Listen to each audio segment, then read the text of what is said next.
Welcome to the Effects Loop. I'm Scott. We're keeping you in the loop of the guitar community.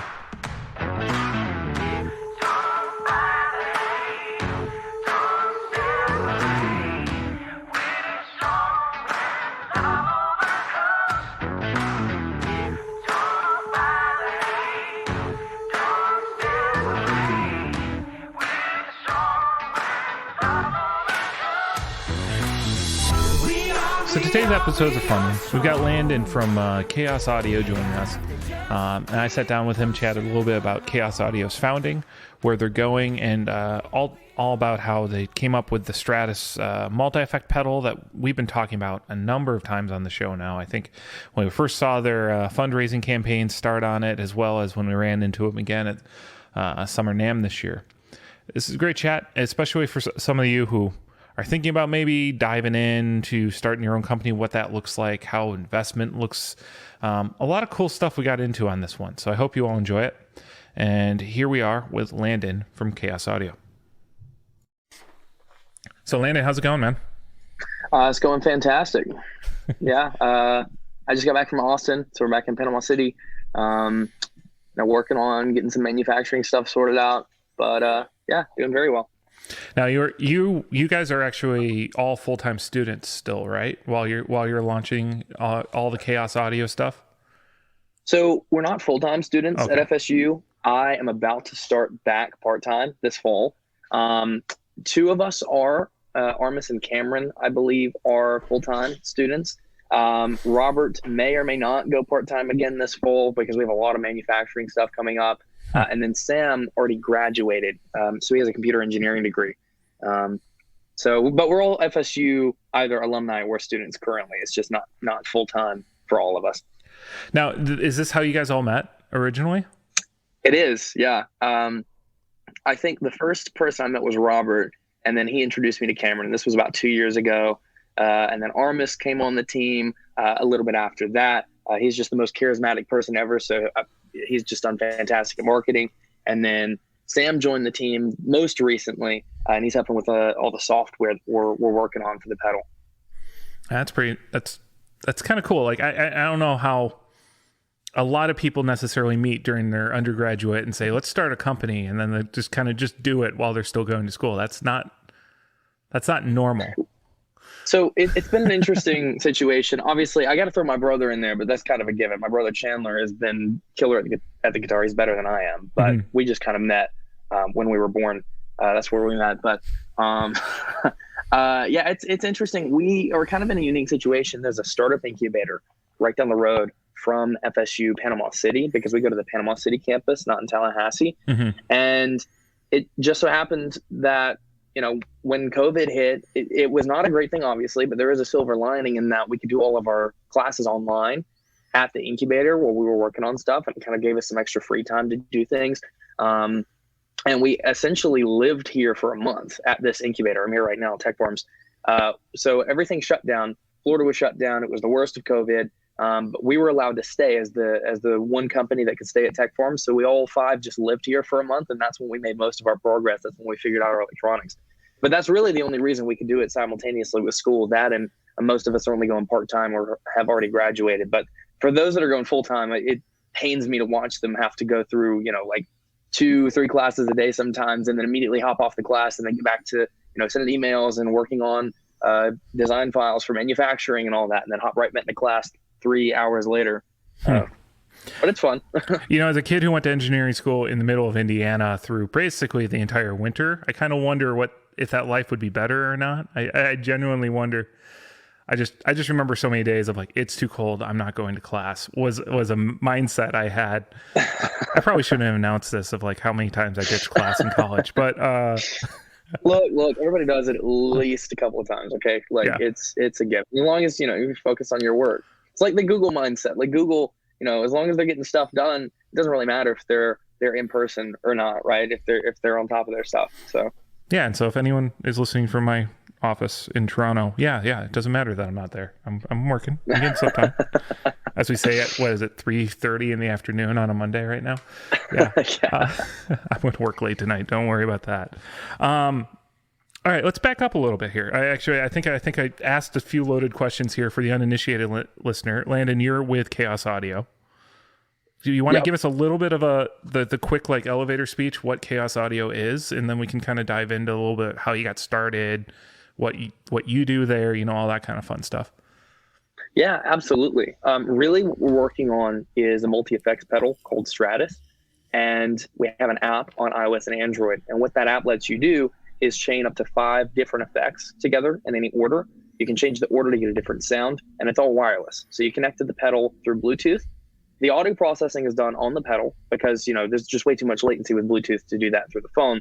So the pedal itself is essentially its own computer. We like to use the analogy, it's a plug-in in a box, because you can interact with it right through your smartphone in real time and control the parameters for these effects. Save those presets, load those presets, and then set some other settings in the app. But the processing itself is done on the pedal locally. And it also comes with a looper. It's up to 5 minutes of recording time, as well as a tuner. And we wanted to go for a really clean aesthetic with a fully addressable RGB light strip on the top. And that's what tells you whether your effects are on or off, what state your looper is in, as well as for the tuner when you're using the auto string detection to tune your guitar. Pretty cool. And how'd you guys get your start on this? Oh, did we lose you for a second? I cut out. Yeah, you awesome. froze. Yeah, it froze on me too. This is, I said this again, this is the beauty of a podcast on the internet, right? So how'd you guys get your start? How did this all come to be? I mean, you mentioned you guys are all students right now. Who had the original idea? How did this kind of become a product? And then how did you guys kind of turn around and become a company? So it's really interesting. It didn't start as a business idea. I am majoring in electrical engineering. And so I've always been interested in tech, but my brother is really the big musician of the family. He was in band for the longest time. He just graduated high school actually. And he had an interest in electric guitar several years ago. And we'd always had an electric guitar. We played Rocksmith. We messed around with it a little bit, but we didn't really get into effects until a few years ago. My brother had bought his very first effects pedal. It was a Boss DS1. I feel like that's the classic starter distortion. Everybody, that's what you start with. But as soon as we got to messing around with it, it was kind of, that was when we were roped into it. We're like, wow, this is really fun. This is cool. Like it sounds so much cooler when you can, adjust the sound and sound more like the artist that you're learning the songs of, right? And so a little bit later on, he's killing it on the guitar. He gets me into pedals, and at the time I was really into Smashing Pumpkins. Like I would listen to the Siamese Dream album, classic angsty teen, except 2018, right? And I was just into that specific album, and I was like, okay, I want to sound like this. I want to learn all of these songs on guitar. And so I went to the music store after I did some research, and I found out that the Big Muff is what you should use to get that sound. So that was my first pedal personally, was the Op Amp Big Muff Pi. And I was just in love with it. I thought it was the coolest thing ever. I took it apart. I looked at the board. I was like, wow, how does this work? That's when I started looking into circuit design for guitar effects.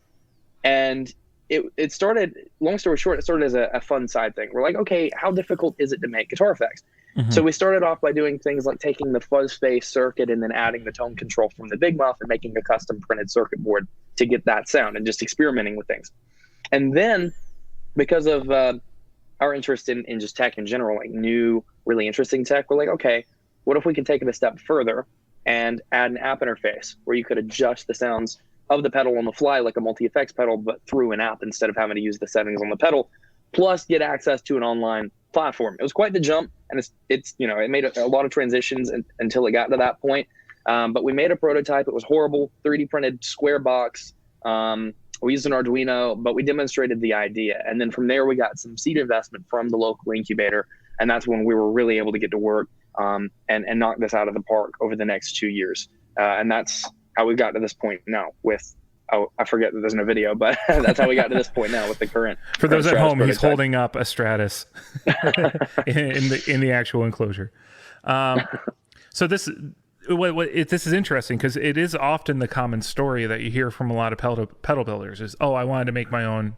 I got into pedals. I thought they were cool, so I decided I want to build my own because I understood the basic components.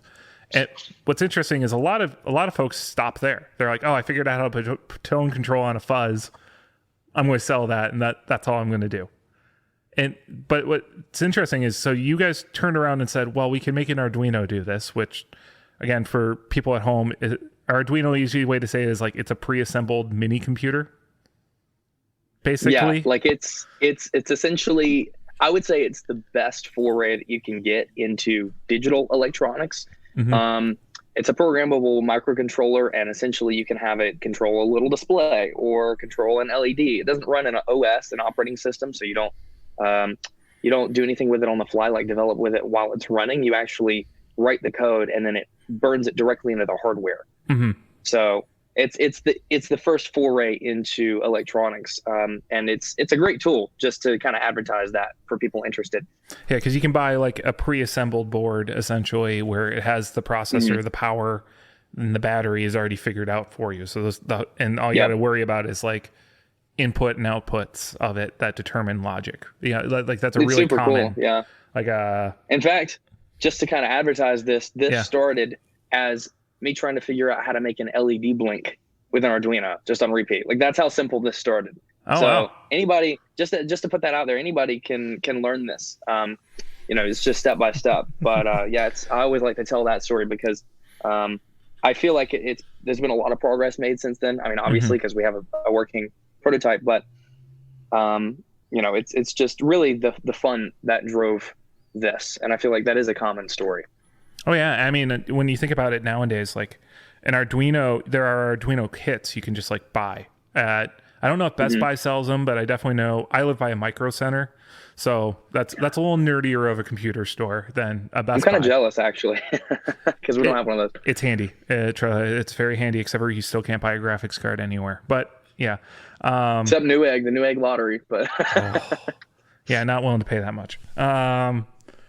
Yeah, so it's like one of those things, and they'll sell kits for kids now almost. It's like it's sort mm-hmm. of the new. There used to be Lego, program it kits, and those were really limited. But these Arduinos are just so powerful of what you can do with them. So it's cool seeing. So you started there, and you did a proof of concept of. Now, was that actually running in effect off of an Arduino in the audio side? So the audio. Again, you know this. The basis for every effect is a mathematical algorithm. Yeah. But an Arduino Nano is not very powerful. You're not going to get good sound out of that. Mm-hmm. But we really just got a couple of different sounding effects that we found, just some open source algorithms that we knew could run on an Arduino. Mm-hmm. And we got those implemented. It did. It actually performed the effect in real time on the signal. So you could change the sound through the app wirelessly, because I had to learn how to make the Android app. And mm-hmm. it wasn't on iOS. It was it was very basic. It was horrible. Our very first app. I saved the app APK so we could have it for later, just as a memory. But it did. It ran the effect. It just sounded horrible, and it demonstrated just swapping the effect on the fly through the app and then hearing that change in real time. Oh, cool! And out of curiosity, that has grown now to your current product. Are you using still an Arduino basis with this, or have you changed platforms completely? We're actually using an ARM processor, a much more powerful ARM processor, mm-hmm. With about half a gig of RAM for all of the different variables that we have to store samples in when you're doing things like an intense reverb or delay, mm-hmm. Or that 5-minute loop. And it's necessary to have a more complex system like that, because now we have a custom Bluetooth protocol that allows us to download effects directly to the pedal. Mm-hmm. It takes about 10 to 15 seconds to do that download. But now the app is actually about to go online. I'm super excited. We're working on the back end, but we had to use a more powerful platform to support those features, like effects downloading and software updates as well. So we can push software updates without having to reflash anything. That's cool. So, I mean, compare that with, what we've seen in the past here. You've got some places require full, like, Wi-Fi connections now. Like, I know, like, Kemper's pushing that right now. Right? They just came out with it after 10 years or whatever the Kemper's been out for. And I get flashbacks of changing an effect on the fly back to like the TC Electronic kind of stuff of like, you've got to hold your phone to the pickup just right. And then maybe it works. So this is a lot cleaner of a setup necessarily of like, you open your phone, you're able to adjust it. Like you were showing me on the fly, we were just messing with stuff real quick and it was just beaming right over, and we're able to get set up really quickly with your working demo already. So yeah, we actually were bouncing back and forth early on, trying to figure out, should we use Wi-Fi or should we use Bluetooth? mm-hmm. The problem with Wi-Fi is, well, sorry, I guess the advantage to Wi-Fi is that you're going to get much faster speeds. Mm-hmm. When you're downloading files over that connection, it's going to download much more quickly. With Bluetooth, the limiting factor is the speed, and especially when you look at things like what Apple requires. Apple does not like Bluetooth Classic. The standard Bluetooth, the high-power Bluetooth, if you want to work with Apple and get standard Bluetooth Classic implemented in your iOS app, you have to get M5 certified. It's this crazy process. So we made the decision to use Bluetooth Low Energy. And what that means is we had to write a custom protocol to break up these files that we're downloading into little 20-byte chunks and blast them over to the pedal as fast as we could. So the speed is slower, but we've made it efficient enough that you get about 10 to 15 seconds download time for the effect. But the reason we chose to move away from Wi-Fi, even though it has that faster speed, is because of the fact that if you want to download effects, well, your phone has to be connected to the internet. And, what if you want to stay on your home Wi-Fi? You don't want to use mobile data to download this effect and then transmit it over to the pedal. Or, what if you go to a new venue where you're outside and there's no Wi-Fi available and you can't Wi-Fi direct to the pedal because then you can't download effects. There's just a lot of limiting factors with Wi-Fi that we decided weren't worth it. Plus we have some other things planned in the future that use low energy, and low energy is great for a mesh network. And I'll just leave it at that. But interesting. That's why we made that decision. So you don't want to tease anymore of what you're coming out with? You're still trying that under promise, over deliver? Yeah. We want to under promise, over deliver. We got to get this sorted out first, but I'll say we've made some other prototypes of other different things that we've tested thus far, that we're super excited about. That's cool. So being actually on an ARM processor, which is not what most pedals are when you think about it. Like most digital effects out there that's on the spin chips or the shark chips, like there are dedicated, programming chips for processing audio. Going ARM's a bit different. Were you able to start with some building blocks, or has this been basically a ground up experience for you guys?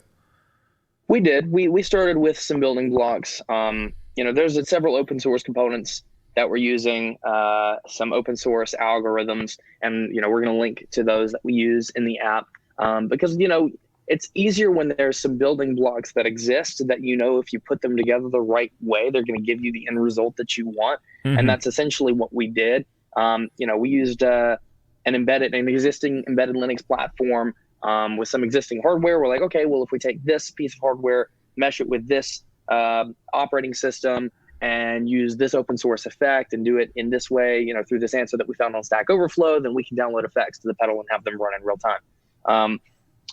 So we definitely had some starting points, and we've merged those different building blocks together into the final product. So very cool. Designing from the ground up would have taken more than a couple of years. It would have taken several years, because this is the culmination of a lot of open source projects that people have worked on and put time into, that have kind of been pieced together with our application specific software and hardware that we had to create, as the final bit to link everything together. That's really cool. And so let's walk through a little bit more of the history side of it, because you kind of came onto this. How long were you? Let me figure out my question before I start talking. Right, you kind of came onto the scene for a lot of us when you launched a Kickstarter. How long had you been going at that point before you said, "Hey, we're ready to start crowdfunding and get this out there"? Because you were mentioning you're working with this incubator, you had a proof of concept at some point. What was sort of the timeline through all this? So if you're not familiar with our first launch, we launched the first time back in November of 2020. I don't know, I was about to say 2019, definitely 2020, November of 2020. And we had worked on that for over a year. It was about a year and a half. Because I think we started all this back in July of 2019. So it was almost a year and a half when we launched our first campaign, and we had done a lot of build up to that. I mean, everything we've done this far has been a learning experience, but that was when we unveiled our first design with a custom switch, a little bit different of a chin, different artwork. And that was our first foray in the Kickstarter crowdfunding. We ended up raising about $19,000, but ultimately we decided to cancel the campaign, because there are a lot of really specific things that you have to do leading up to a campaign for it to really take off and organically reach the right people that are interested. Mm-hmm.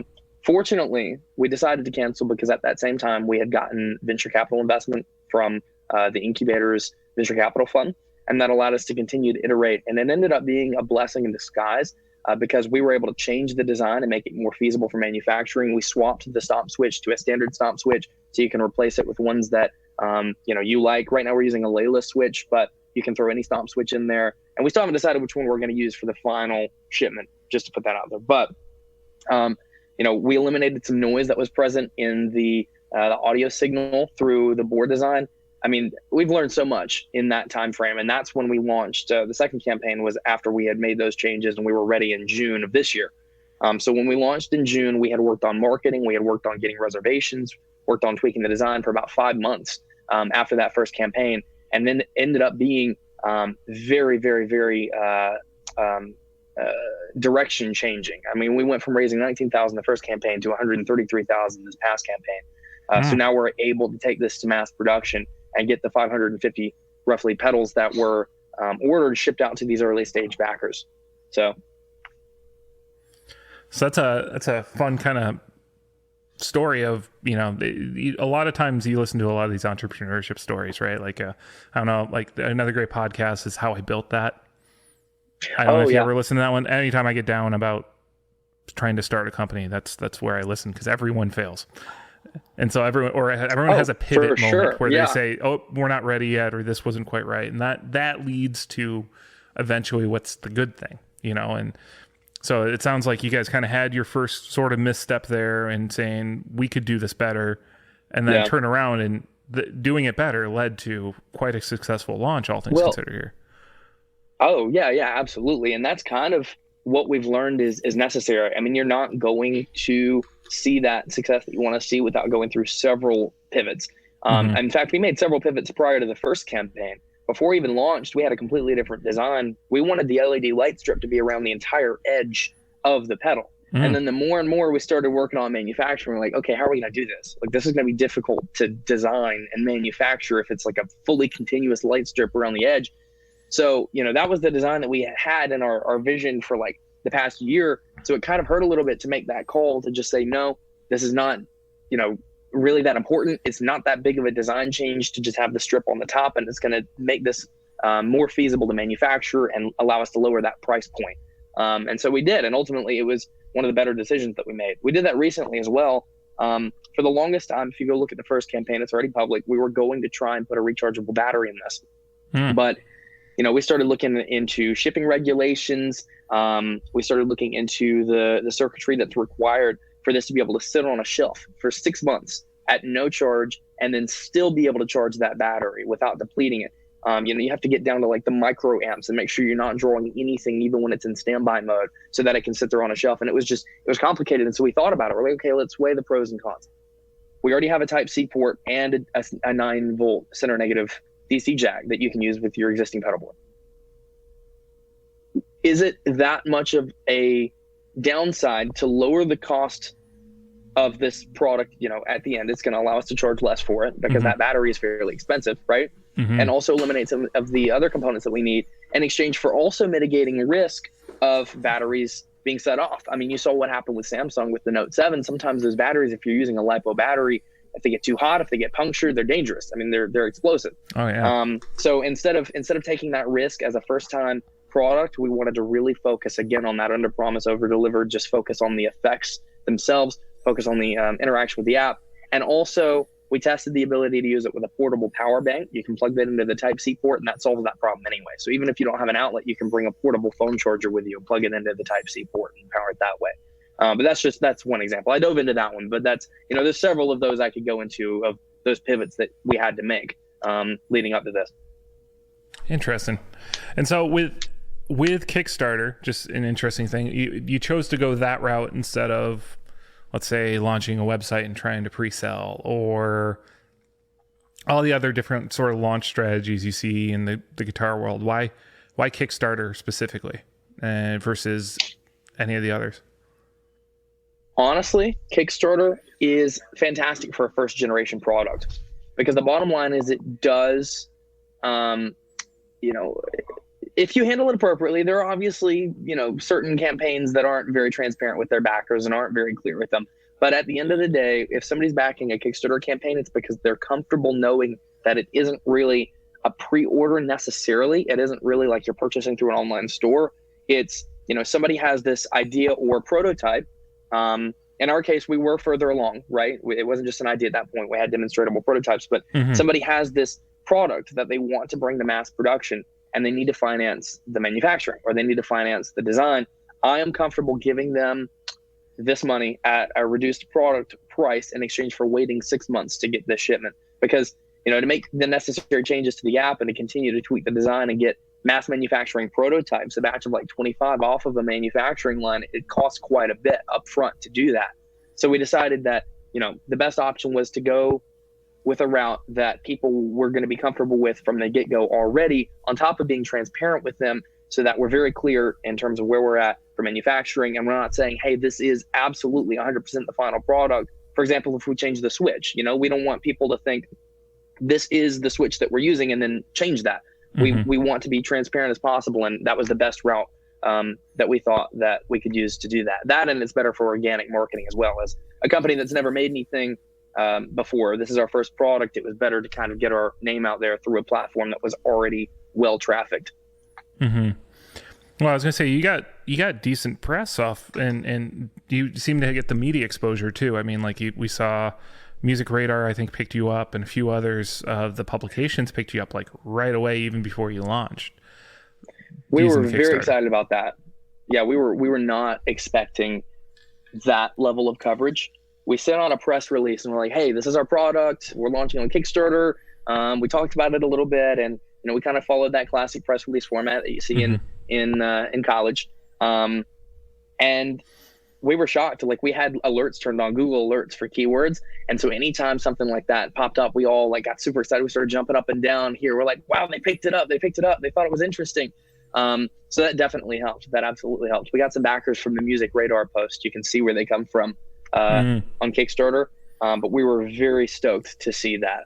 And it kind of just served as good product market fit proof. Like, launching a Kickstarter is a great way to validate an idea. So, based on that media coverage and the Kickstarter success, it kind of proved to ourselves that, we need to continue to pursue this. We might need to make a couple more tweaks to get to the final endpoint, but people are interested in this. Yeah.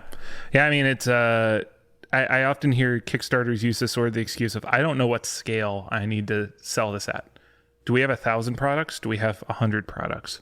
Like, what are we going to sell at this? And so Kickstarter is sort of the safe way of not exactly doing pre-orders, right? Like, 'cause you get a longer window, you don't get the criticism necessarily. But we don't know if this is going to scale or not. We don't know what we need to go into. I mean, it's worth discussing. I mean, it's no secret there's been a few other Kickstarters out there in the world where either it doesn't quite turn out, or it doesn't quite, sometimes half the people get it and half them don't. I know I was part of a Kickstarter, not in the guitar world. It was a coffee maker, little French press thing of insulated metal. I was one of the people that got one early on.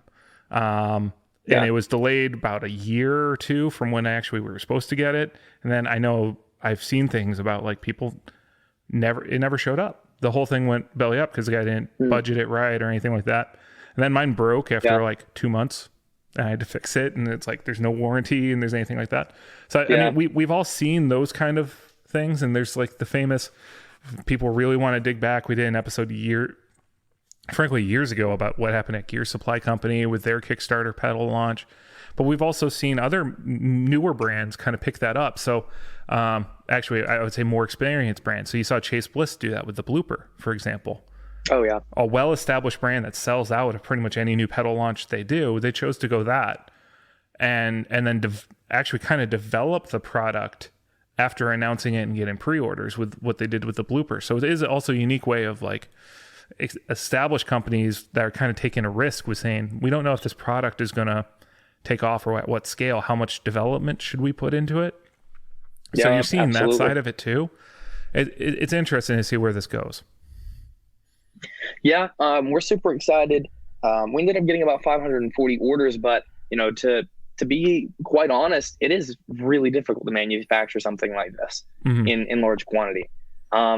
We got quotes, dozens of quotes in the US, and they were just out of budget. Like there was no way we could manufacture this. We ended up finding a company that was highly recommended by Kickstarter and by Indiegogo.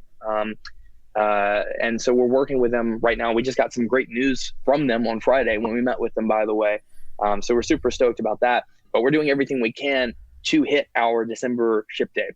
We continue to talk to manufacturers prior even to launching our Kickstarter campaign, and they all said that it would be feasible. But right now the semiconductor shortage is not, it's not playing. Like it's really hard to source these parts. We've gotten the vast majority of them now. We went ahead and ordered them during the campaign. We didn't even have the funding from the campaign yet, but we're like, look, we're not going to be able to get these. They're going to sell out. We're not going to be able to get them until next year. We need to order now. So we did.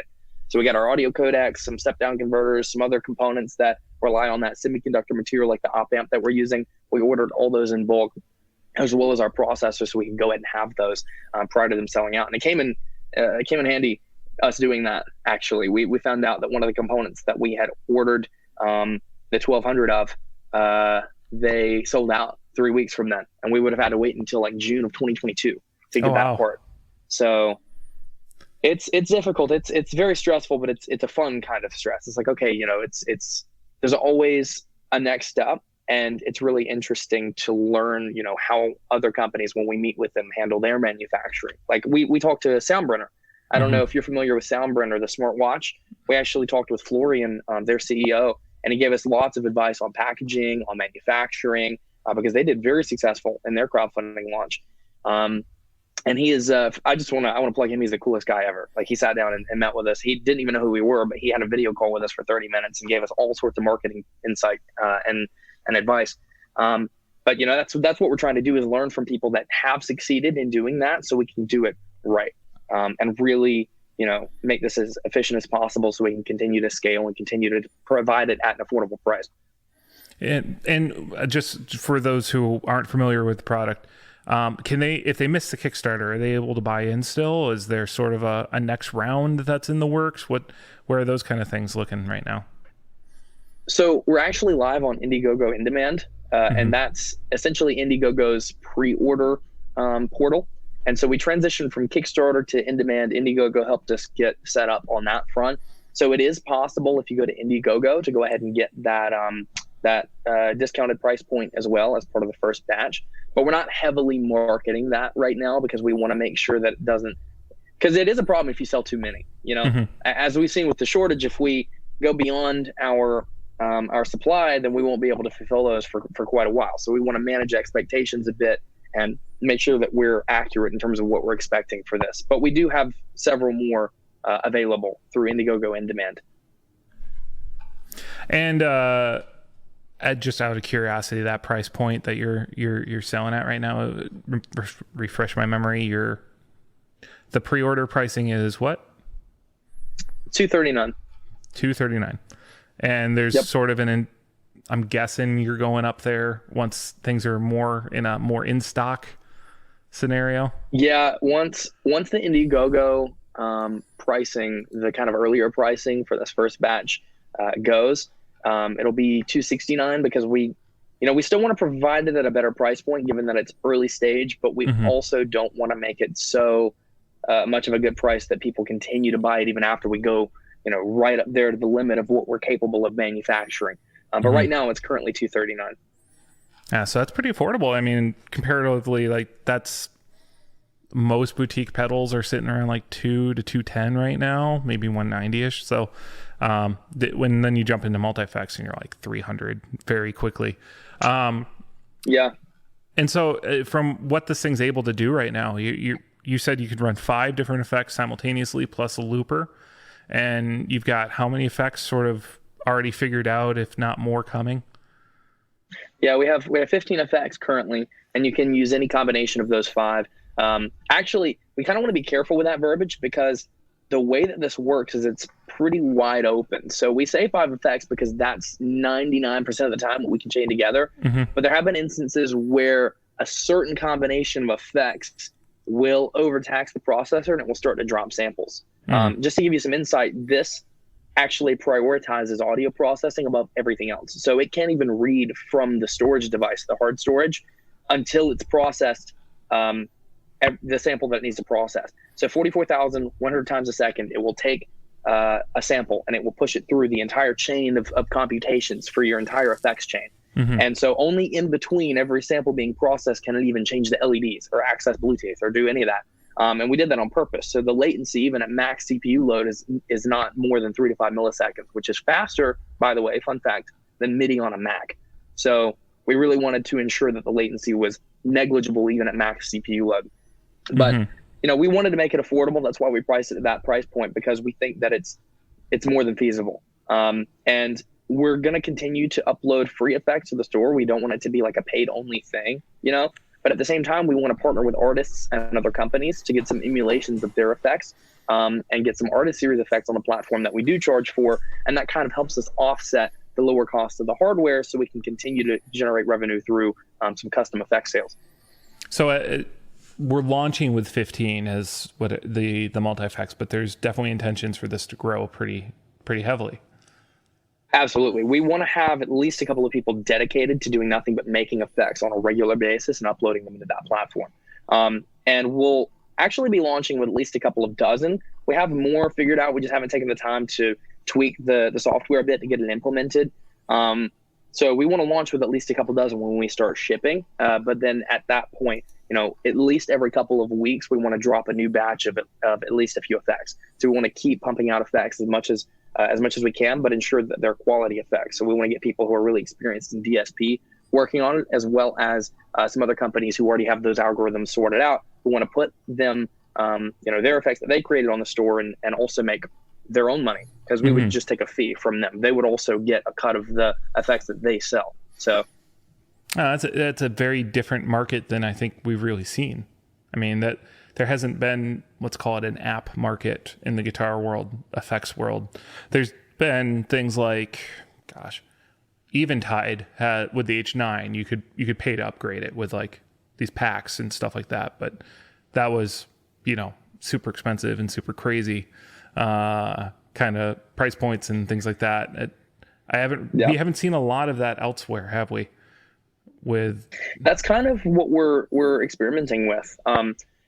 It's think like the App Store on the iPhone, but in this case, it's effects from other developers and other companies that they're putting on the platform to also generate revenue off of. We want it to be a mutual win-win situation.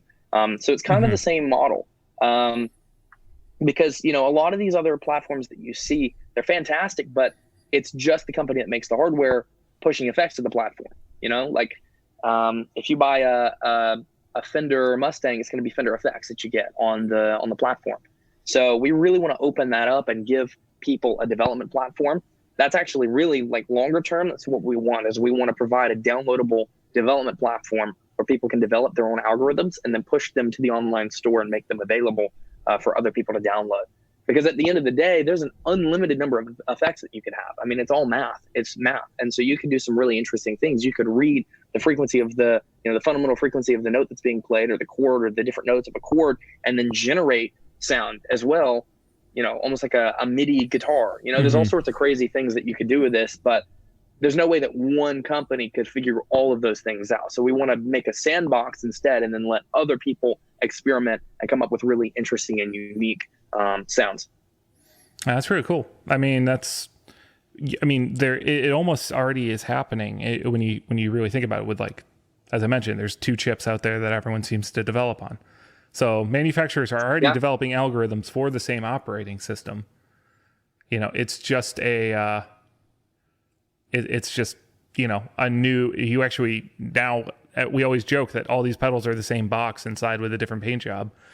This actually allows you to run all these things on it. Yeah, that's what we're hoping, is we really want it to be easy for anyone to hop on there and make an effect. But the only way to do that is by making sure the hardware is solid, and by ensuring we can push out software updates through that Bluetooth connection in the future. So yeah, we're super stoked about that. Sounds pretty cool. And so we're looking at December when this is all looking to finally be in hands of people and ready to go. Yeah, we're We haven't put out an update yet because we're actually getting the timeline, the official timeline from our manufacturer in terms of what we can 100% expect. Okay. With some buffer.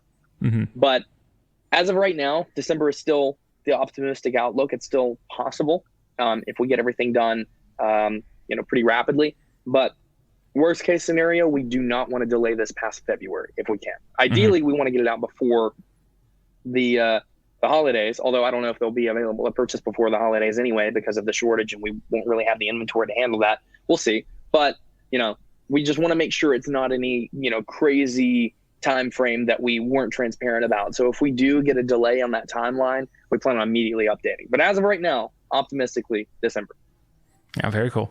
And so if other folks are interested in this, like I got to jump on this right now. Best places to find you guys, best places to reach or jump in.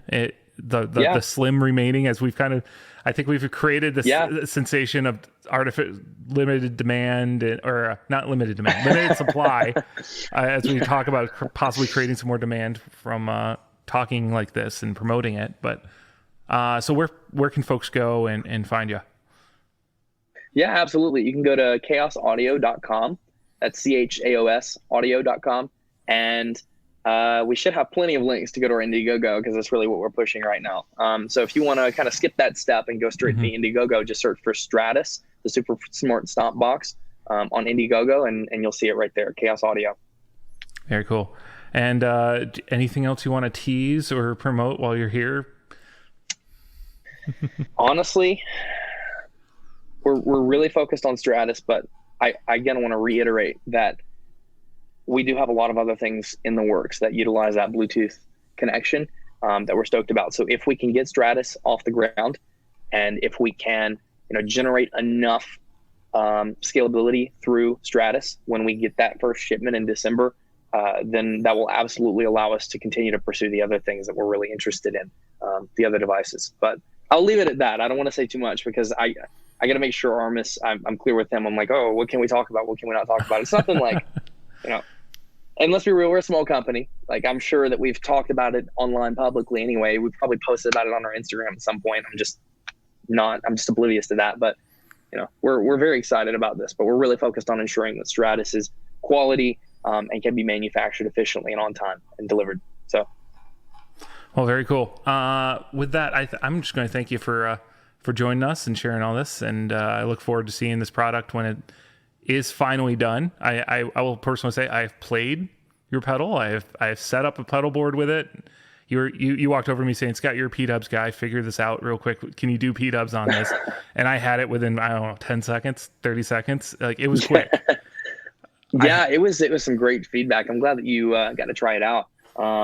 Because, honestly, again, I want to reiterate, it's a learning experience. So the more feedback we get on this, the better. So it was really cool that you got to try it out. Yeah, and looking forward to seeing these when they're real, or let's call it done.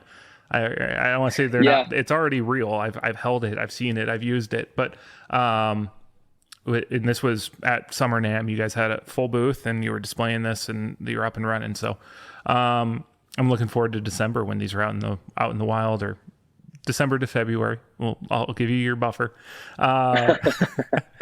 When they're out in the wild, and seeing some other people react to them, and creating on them, and seeing what else comes of this, because I think you're onto something pretty cool.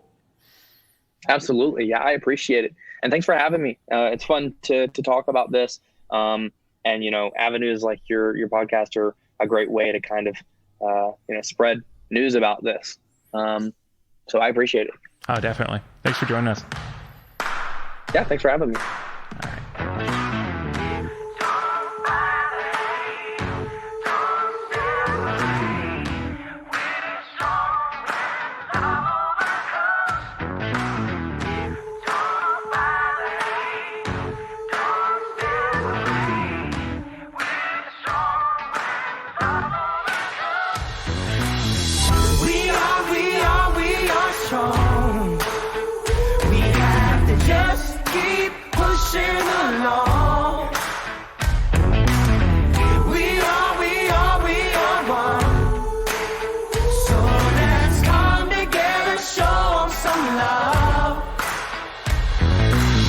There are many things that this world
dictionary. Why is negativity always drawn out? Pictionary, visualize love, energize lives together. We undefeated. A plan to make well, there's no gloves needed when we weed into the mindset of achieving and believing in a community that remains savvy. Never after, the world should be one. Hate annihilated, every heart is one. Love again. So